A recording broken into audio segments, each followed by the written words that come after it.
Saudara sekalian yang dikasihi oleh Tuhan, bertemu kembali dengan saya Pendeta Tanto Kristiono dari GKJ Margoyudan dalam program Renungan Sapaan Iman atau Resapi GKJ Margoyudan. Kiranya damai dan sejahtera dari Tuhan Allah dan Tuhan kita Yesus Kristus menyertai saudara sekalian. Amin. Mari saudara sekalian yang terkasih dalam Tuhan Yesus, kita bersama-sama pada saat ini merenungkan firman Tuhan. Karena kita akan sebentar lagi merayakan hari Natal, peristiwa menyejarah bagaimana Allah menjadi manusia, maka kita akan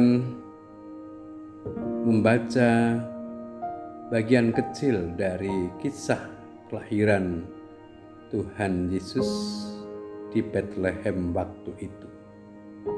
Maka bacaan akan saya ambilkan dari Injil Lukas pada pasal 2 ayat 6 dan 7 yang demikian. Ketika mereka di situ, tibalah waktunya bagi Maria untuk bersalin. Dan ia melahirkan seorang anak laki-laki, anaknya yang sulung, lalu dibungkusnya dengan lampin dan dibaringkannya di dalam palungan, karena tidak ada tempat bagi mereka di rumah penginapan. Demikian Bapak, Ibu, dan Saudara pembacaan firman Tuhan.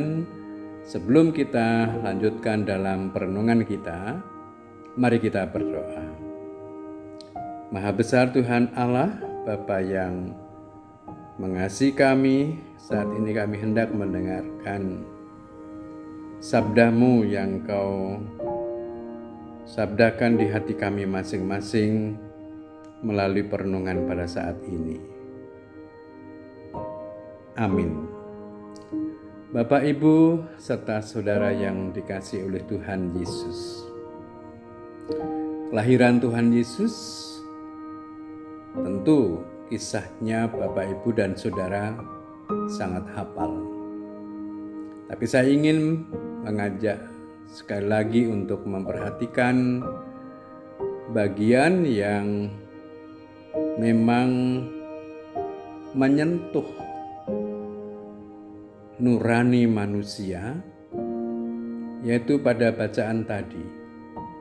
Injil Lukas pasal 2 ayat 6 dan 7. Dikisahkan dalam bacaan tadi karena Yusuf dan Maria tidak mendapatkan tempat penginapan, maka mereka mendapatkan tempat sekenanya dalam pencarian dan usaha mereka untuk bisa menolong mereka. Tetapi ternyata tempat itu adalah tempat yang tidak layak untuk tempat singgah, meskipun itu hanya sebentar saja. Adalah kandang domba. Jelas bukan perkara yang kebetulan saja. Mengapa kok kandang domba yang akhirnya dipilih untuk menjadi tempat di mana Yesus lahir. Dan ini sesungguhnya merupakan suatu hal yang sangat besar yang ingin Tuhan tunjukkan bagi manusia, yaitu bagaimana Allah lahir dalam tubuh bayi suci Yesus Kristus di kandang domba dan dibaringkan di atas palungan. Palungan itu tempat untuk mewadahi makanan bagi ternak. Dan kali itu berganti sejenak untuk dipakai oleh bayi Yesus, pengganti dipan kecil yang indah milik keluarga lazimnya.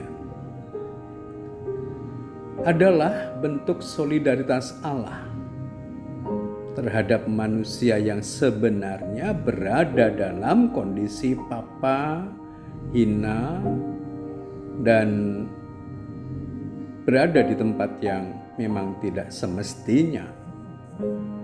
Karena apalah artinya manusia? Dengan segala kemegahannya, toh dia adalah manusia yang terbatas, sehingga dalam rencana penyelamatan itu yang dipakai pertama kali tempat kelahiran Yesus bukan istana megah, bukan kamar putri raja,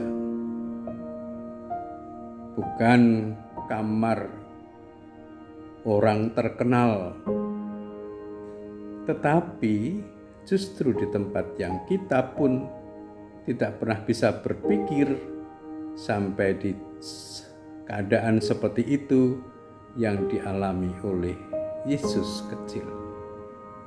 Bayi Yesus lahir dalam situasi yang sepi, tidak semarak, hening, sangat bersahaja.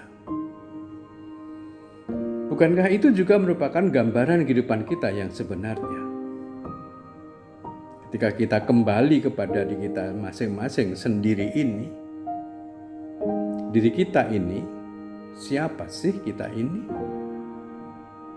Maka kelahiran Yesus sebenarnya menyentuh kepada kesadaran batin apa adanya pada setiap manusia.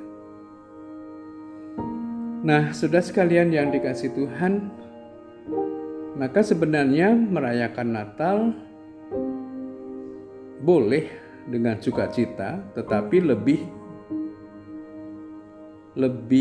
kontekstual jika kita merayakannya dengan situasi yang hening, yang teduh, yang sepi, membatin dalam jiwa kita, untuk kita bisa berjumpa dengan Allah yang melakukan pelawatan bagi manusia yang lemah seperti kita. Kita bersyukur dengan cara Allah yang dipilih dengan kesederhanaan yang dialami oleh Yesus bayi waktu itu.